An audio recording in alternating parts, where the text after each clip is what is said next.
Hey everybody, it's your friendly neighborhood Jerry Rasco here with you again. And today, as always, we are talking Spider-Man. Specifically today, the Amazing Spider-Man number 26. This is a very cool episode and issue of Spider-Man. This is something I actually remember from my own childhood, not the original, but I read this issue and the next issue, which is a continuing storyline, in reprints. And so I actually very clearly remember these stories, remember how cool I thought they were, and I'm very excited to go through these with you today. Of course, before we get going, I just want to thank everybody who has been supporting the channel. Thank you to all my subscribers. If you are watching this video and you haven't subscribed yet, I would say maybe think about doing it. It's a great opportunity to hit that subscribe button and notifications. These Amazing Spider-Man retrospective videos come out every Monday morning at 8 a.m. and you don't want to miss one. We're going through every issue of the Amazing Spider-Man, starting with Amazing Fantasy number 15, the first appearance of Spider-Man. So we're going through these and talking about the art of each issue. And as I have mentioned before, all of the issues that I look at are scanned PDF copies of the originals. In fact, let's go ahead and take a look at it right now. So this is the actual cover from Amazing Spider-Man number 26. And as you can see, the age and the wear and tear on this is in fact the scanned copy of the original comic.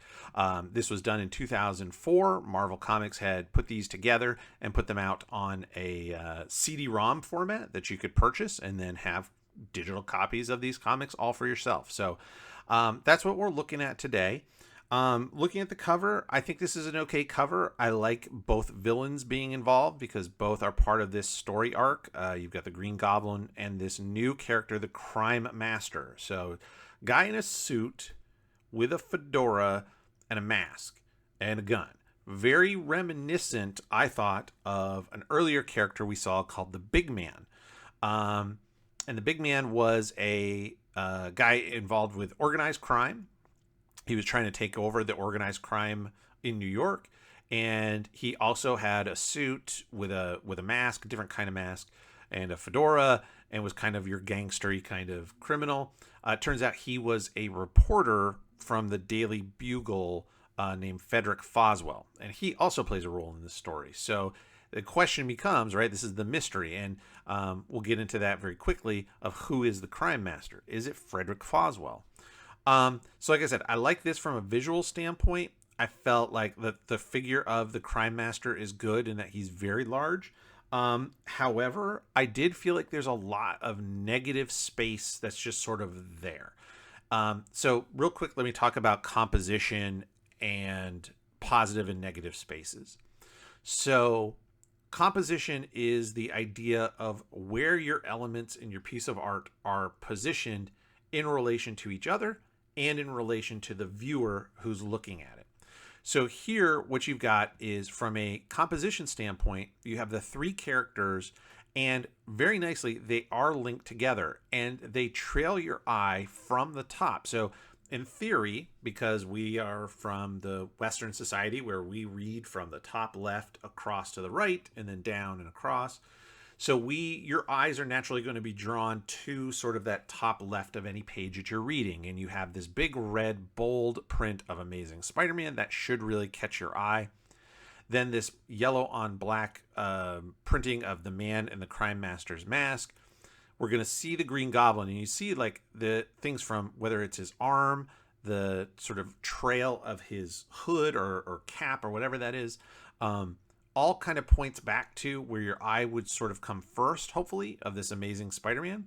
Also remember, this is going to be on a magazine rack or a spinner rack being sold in a pharmacy, newsstand, drugstore,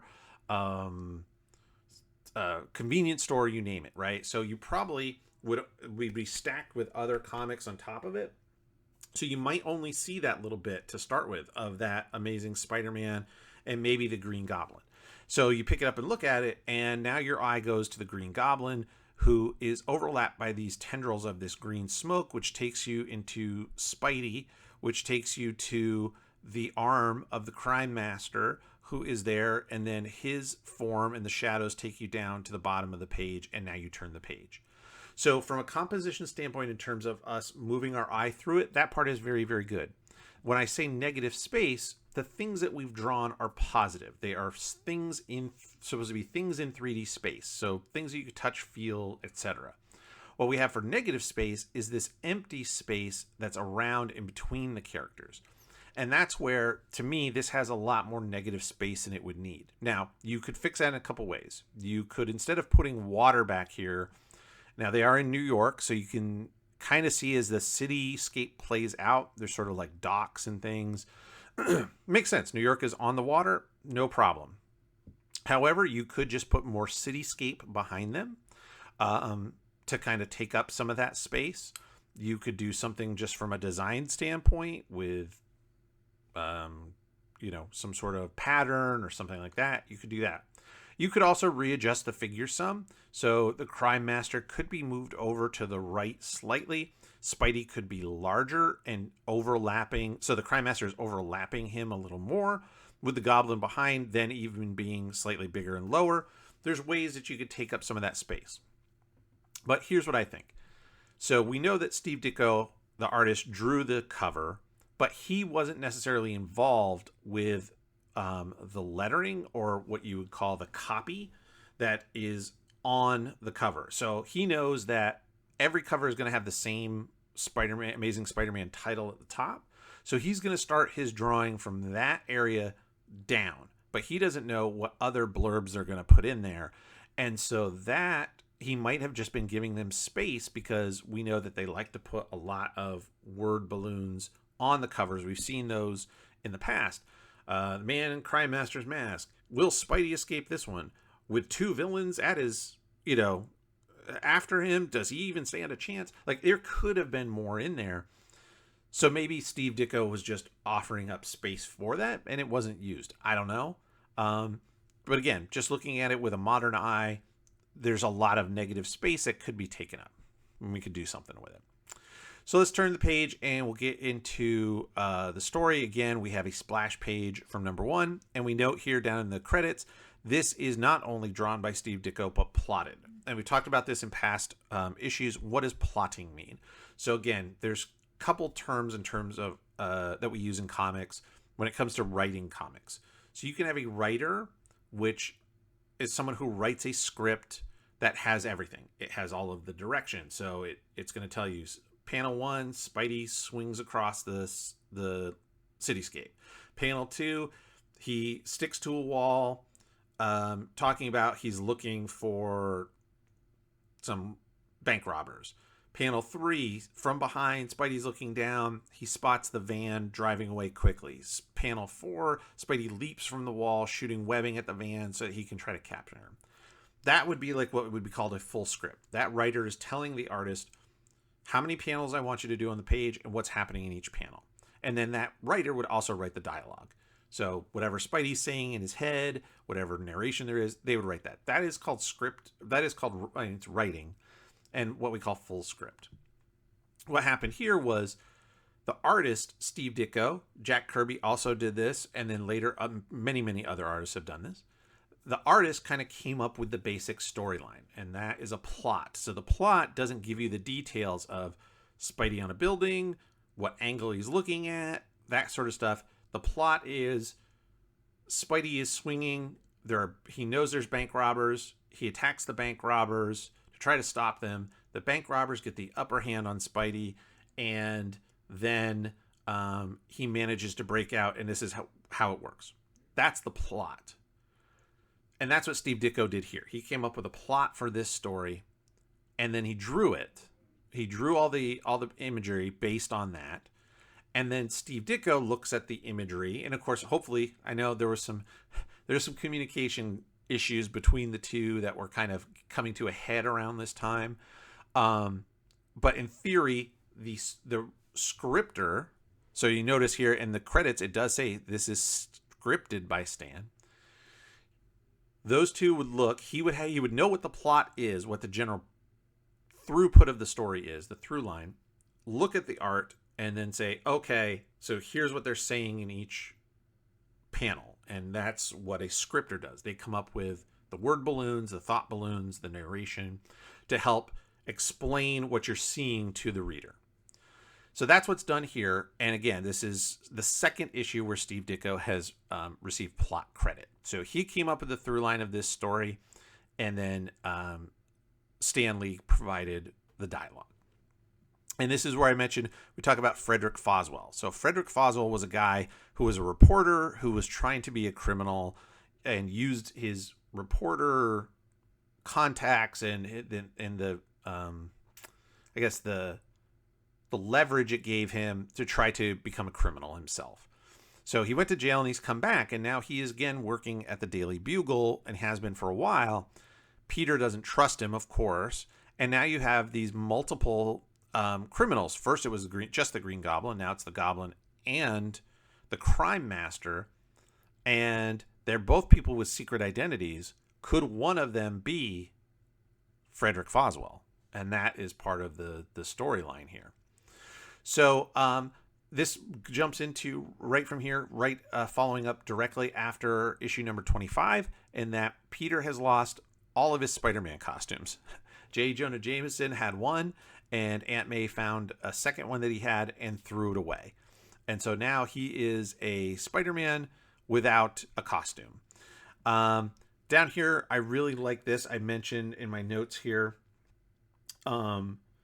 this is nice use of small figures and the down shot here. So again, it could be very easy to take a panel like this, which is, again, not very big. We've talked about this a lot. So actual physical art, assuming that this is drawn to the scale that we draw today, all of this artwork on this page was drawn within a 10.5 by 15 inch space on a page, and then shrunk down to comic book size. So even if this is split evenly down the middle with this gutter, these two panels drawn at full size couldn't be more than 5 inches across. So at 5 inches across, it's not a lot of real estate. And yet we've got narration. We know we're going to have word balloons to kind of explain this change of scenery and who's who and how these two react to each other. Because what we find out here is that these two guys are both vying to be the head of the criminal underworld in New York, and that they know each other's secret identities. And that becomes critical throughout this and the next issue. So by putting them very small, sort of in not quite the background, these buildings in the back here in the light blue would be the far background. This is sort of the deep midground, if you want to. But then putting these pier posts in the foreground, it really adds a lot of depth and gives us an idea of the expanse of where they are, while still giving us room for dialogue. In today's world, again, this would be a whole one single panel all the way across the page. You'd have all this detail of the docks and boats and buildings, and then maybe the figures in there. And today we use the term, we would say that's cinematic, a more cinematic approach of having that wide angle view of something that's kind of far away to set the tone. But this works just as well. And again, I think I've mentioned this in other past episodes here. Artists, if you're taking notes, if you have something like this where you have the two figures talking, you could just put the two figures talking. They could be in the middle of the page, centered up squarely, perfectly centered. It's boring. You want to add some interest, add something in the foreground, some sort of an element, a piece of architecture, something to just help set the tone and set the space that they're in. Likewise, this is a great one. They're talking on a dock. Again, we could have a very static picture of them in profile, facing each other, talking to each other, blah, blah, blah. Very dull. With the down shot, you get the understanding that they're on a dock. As they're talking, the water around them, there's nowhere for them to go, per se, right? Except the goblin can fly off. So I thought that was very interesting. And again, a good use of a down shot. And again, small figures to give way for lots of this kind of exposition that we need to know just to set the relationship between the Crime Master and the Green Goblin. They're both trying to accomplish the same goal. They both know each other's identities, and they're at odds with one another. So that's what you need to know going into this. I like this as well. The way that this is done, this is a low angle, kind of what we would call a worm's eye view. So if you're laying on your belly like a worm and you look up and you see this figure striding towards you, you can see that the shadow and the way that the leg is coming out forward, he's bent at the waist coming at you, and looking up makes him a more intimidating figure. The only complaint that I had is that, again, because we have so many panels, this can't be bigger than original art drawn like 5 inches by 5 inches, and then shrunk down to comic book size. It's even smaller. Again, in today's world, what I would do is I would have this as a figure that would come down. It would be a long panel through the whole side, that left-hand side, and I would have that figure very large, and then I would stack panels, 2 or 3 of them on the right-hand side, and fill in the rest. Because you could do something like this here with a slightly smaller panel. Certainly down this at the bottom, you could do with a much smaller panel. So again, you want to make this guy look intimidating, make him look bigger. The angle is right, but again, a slightly bigger figure could do that. So the Crime Master is trying to just, again, assert his dominance over these people. So he's kind of telling them, hey, you're going to work for me and you don't really have a choice over it, or, or next time it's going to be lights out. I did mention I like this. We've talked about this once before. There was an image of this similar with Spidey, where the shadow he's casting on the wall is what establishes the bricks of the wall. There's not very many other bricks that are drawn. And so I like doing that. I think that's a really neat idea to show the brick wall through the shadow, as opposed to drawing every brick and then shadowing the ones that he would be blocking the light from. So I thought that was a really neat approach as well. Here, he blows up a guy's car and tells him, like, hey, just FYI, it could be you. I like the lighting here. So it's supposed to be a big explosion of a car, and it's done by putting very solid heavy blacks on the far side of the figure away from the explosion. Now, the colorist did the right thing by making it yellow to match this yellow of the explosion, so we know that that's the light that's lighting up this figure. But just from a drawing perspective, that's really nice to leave this very open for the light and then shade away from it to create that heavy, very bright light, very dark contrast, which works really well, as opposed to something like down here where this is Frederick Foswell and he's in his apartment. So you figure it's pretty well lit. There's a little bit of shadow like under his shirt or pants, kind of in the closet here a little bit, but it's going to be much more lit. This, well lit. This has one giant, very bright light source, and that's drawn perfectly to explain that. So that's excellent. I did mention that in today's world, this, you probably wouldn't have seen the inking this way with the solid black outlining the shadows on the opposite side of the figure from the explosion. Most artists would have just drawn it straight, and then the colorist would have been responsible for using color shading where all of these big black shadows are. I understand it. We can do so much more with computer coloring today, but there's something about this that's much more visceral. And I know in my own art, when I have the opportunity to kind of do something like this with extreme lighting effects, I really like it. I think it makes a big impact. And I think it's, we shouldn't forget about the way that people had to do things in the past with the limitations of printing and coloring, made it for creative solutions, and sometimes those creative solutions are still the best. So anyway, just my 2 cents there. We're going to skip through a little bit. So again, Peter's, he's found out there's no way he's getting his costume back from Aunt May. Betty is still mad at him for the last issue. And he was kind of egging on J. Jonah Jameson, which came back to bite him in the butt. If you didn't see the last episode, I highly recommend it, issue number 25. And then we also saw in issue 25 the first physical appearance of Mary Jane Watson, even though her face was obscured. And Betty is upset about that as well, even though Peter's like, I've never seen her. I have no idea who she is. So this on again, off again, crazy Betty jealousy stuff, is this through line that I'm very anxious for that to be done with, to be perfectly honest. I understand the premise. But it just makes Betty, just in my opinion, just a really unlikable character sometimes. She plays a much bigger role later on, I think, and finds kind of a good supporting cast role. Here we have some more where Peter overhears J. Jonah Jameson is talking to Foswell and wants him to do some work on figuring out who the crime master is. So here we go. Peter decides he's going to follow up on that and puts a spider tracer in Frederick's hat.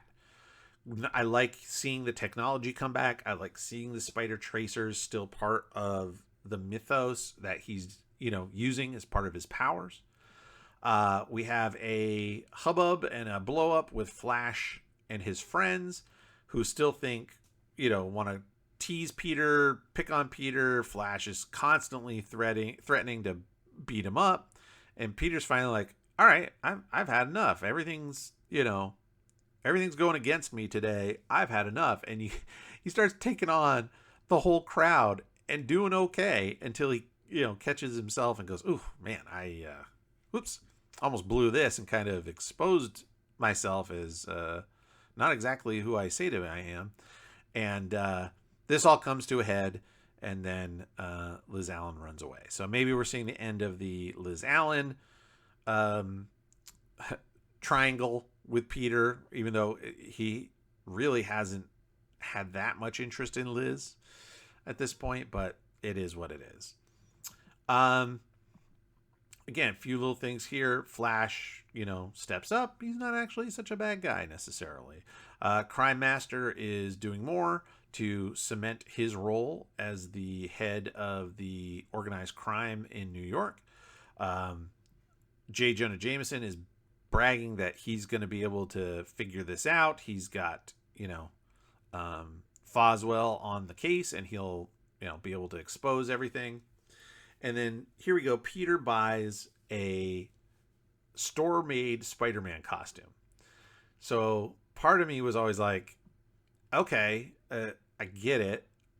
Interesting that it would fit that well. Well, and it kind of doesn't, but we'll get into that. But that it also has the technology that he developed with the lenses over his eyes to work the same. That it's not just a cheap cutout where you can see his eyes or something. I thought it was kind of interesting. Or just the fact what costume maker made a Spider-Man costume? In a world where Spider-Man's real and half of the time people hate him because J. Jonah Jameson says they're supposed to hate him, why did somebody make a Spider-Man costume? And then we see this little bit, which I think is interesting. At first, I didn't understand. And I've read these since I was a kid. I've reread this issue many, many, many times. And I always thought it was kind of an interesting little side note where he has to web the costume together because it's not made of the material and stuff that he would have made his costume out of. And so it starts to kind of roll up. Kind of the way a real, store-bought costume might. So he uses his webbing to hold it all in place. It's interesting. It really does show that, at least on this version of it, where sort of the separation of the costume is, where the arms come down, where the legs come down, what's boots, what's gloves, that sort of thing. Kind of neat. I thought at first it was just a bit of funny business, like that Steve Ditko would have been like, hey, what if Peter had to buy a costume, but it didn't really fit, and he had to keep kind of tugging at it and fixing it throughout the story? That's what I thought it was. However, we'll see later this actually plays a critical role in the storytelling. So this is nice little nugget that's dropped here, a little Easter egg, not Easter egg, but a little plot device that's dropped in very casually that comes into play much, much later. Nice close up here of the Spidey sense. I really, really like that. if you're going to do the tingles and it's supposed to be in his head and he knows that somebody's pointing a gun at him, that's a good use of that kind of a close-up. Very, very nice. Let's see here. Oh, I also mentioned he's still using the spider tracer device. So you see it over here, and on his belt here, he's still not using his own spider sense to track the tracers. So again, we haven't gotten to that. That will happen at some point. But yeah. All right, here we go. Let's see. So he gets shot at. What he's caught up. He's found Frederick Foswell's hat that has the spider tracer in it, and he gets shot at by the crime master. This is great perspective drawing as he leaps from one window to the wall of the building across the way, trying to get away from the crime master who's shooting at him. In general, if you are drawing a scene that is in a city with any kind of, big buildings in it, having a dynamic perspective image like this, looking down between the buildings while they go to a vanishing point in the center. So that kind of 1-point perspective as opposed to 2-point perspective. We'll get into that. This is very dynamic and I highly recommend it. You can't use it all the time, but in an example like this where somebody's leaping from building to building, you can either do it this way where you're looking down or vice versa. You can look up in between the buildings, and that's another great way of using dynamic perspective. 2-point perspective is what you see here on this chimney. So one line goes in one direction, and in theory, they would go to a vanishing point way off to the side, and then the other ones go in the other direction. And so where those lines cross, that's your perspective, and that's how you would do that. Now this is kind of cheated compared to the rest. It's not like this is more deliberate, specific perspective, done with probably a grid and drawing the lines out to a vanishing point. This would be kind of faked. But it's so small, it's fine. You wouldn't have to draw the vanishing points and that kind of thing. Some good close-ups. We're moving the camera around a lot. We've talked about that in the past as well. The reader's view is a camera, and that's how we refer to it when we're talking about creating the art in a comic. And so we're moving from, close to the crime master back to Spidey, behind Spidey, now in front of the crime master. And so that's really good. It's dynamic. It keeps the action moving. We're not watching from the same fixed point.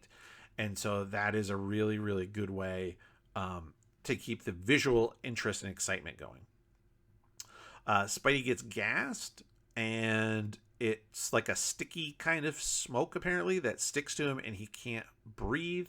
So while he's struggling to do that, Crime Master starts punching him, but fortunately he's saved by his spider strength until he's knocked off the building, but he gets the mask off so he can breathe. And being knocked off a building isn't a big deal for Spidey. We'll see that.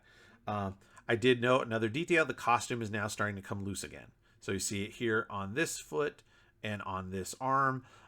Just nice to continue that story beat through the story, because again, you'll see in a little bit where it comes into play as a major part of the plot.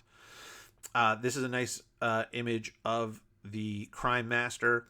Talked about this a lot in many episodes of the Dutch angle. So when you're looking at your camera through your camera lens and everything is perpendicular, so your horizon is here and everything coming out of it is straight up and down, nice 90-degree angles, right? Buildings, stuff like that.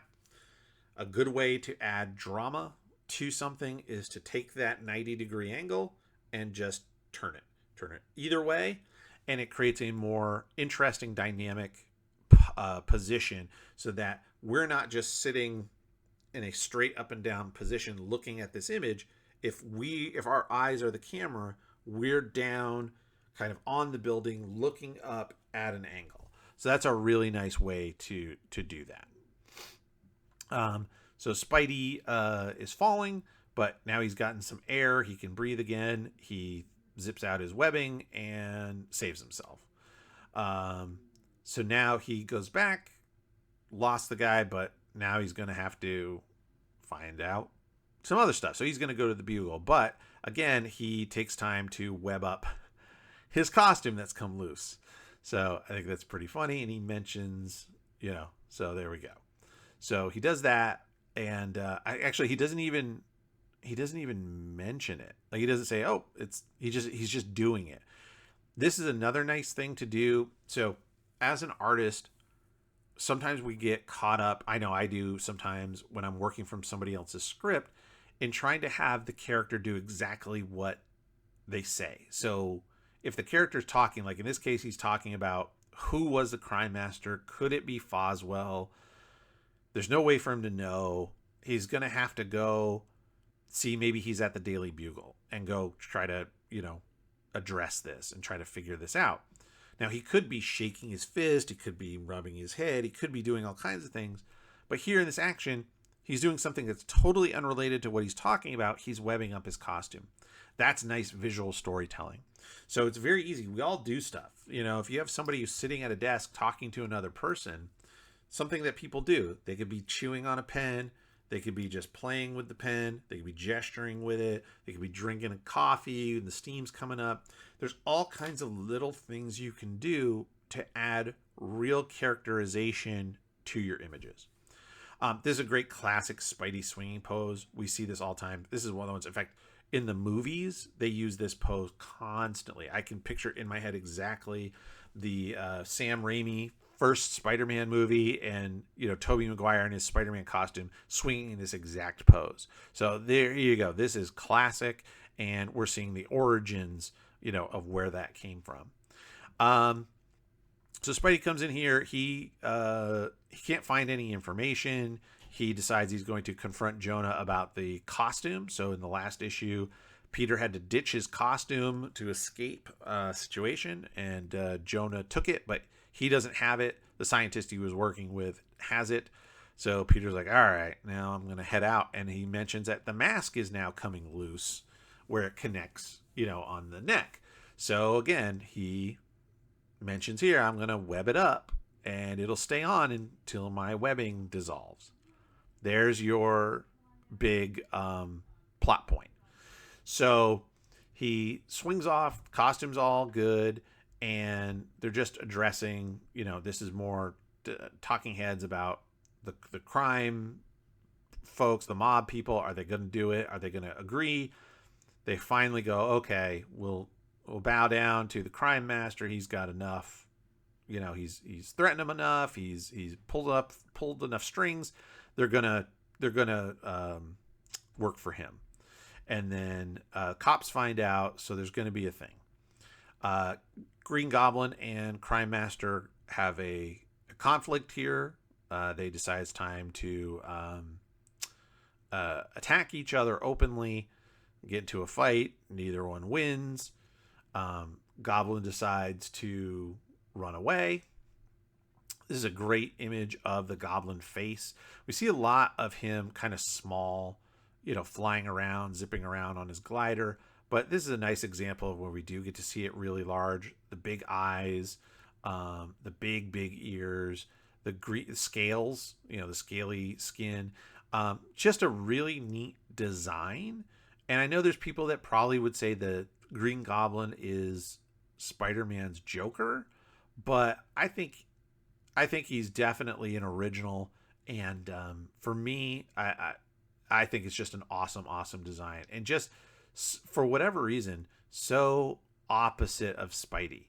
Even though the whole thing is a costume, you see his arms, you see his legs. He has a face. The mask is a face that has expressions and an open mouth. Spidey is covered. The color opposition, so green and purple versus red and blue, so secondary colors versus primary colors. We've talked about that a lot. It's just a great opposite foe for Spider-Man. And of course, that's why the Green Goblin has lasted as long as he has as Spider-Man's preeminent villain. Goblin gets the drop on him. We'll talk about that. Throws a bomb at him, and Spidey tries to duck it, even though he can't see.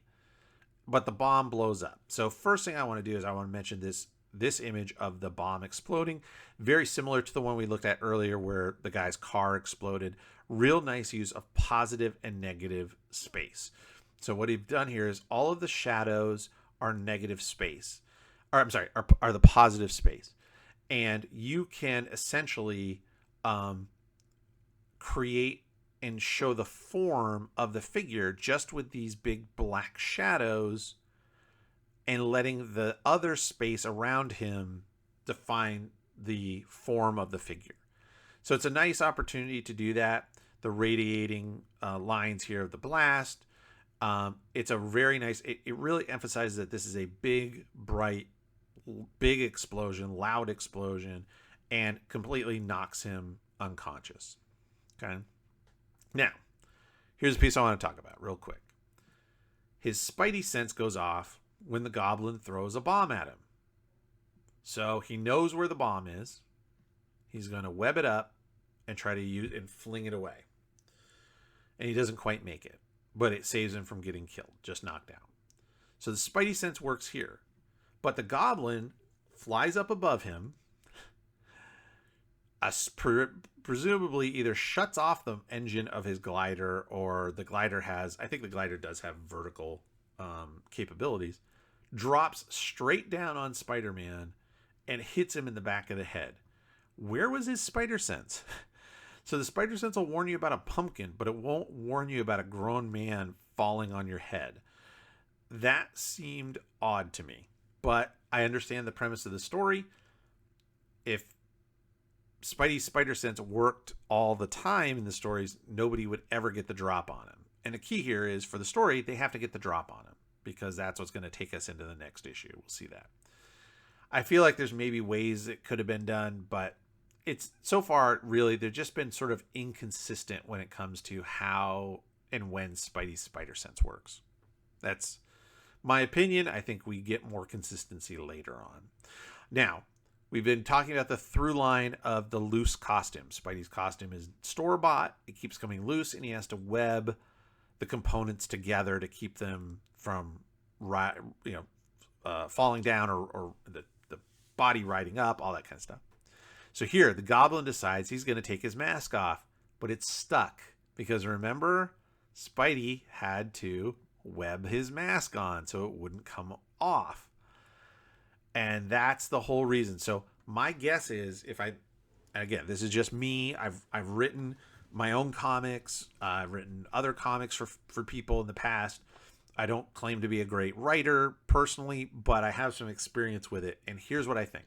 I think Steve Ditko came up with the plot point that towards the end of the story, the Green Goblin is going to knock out Spidey. But then, as a storyteller, you go, well, why wouldn't he take his mask off? Right? And then, try to figure out who he is. So, well, we can't do that because that ruins the whole secret identity. So how do I get around that? Well, he needs a costume. He's going to buy a costume. What if he had to web, so you kind of work backwards into, if he has to web the costume together as part of this costume storyline, then the Goblin can't take his mask off. So you've solved that plot hole by continuing throughout the story to drop these little hints that Spidey is webbing his costume together. And it doesn't come as weird, like right before the Goblin, he starts fighting the Goblin, he's like, I better web my mask on. That would be really weird. It's happened naturally throughout the story as part of the plot that makes sense.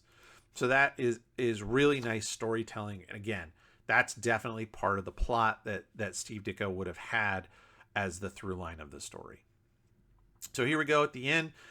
Really nice use of a half of a splash page. It's not a full page splash of a defeated Spider-Man in the arms of the Green Goblin.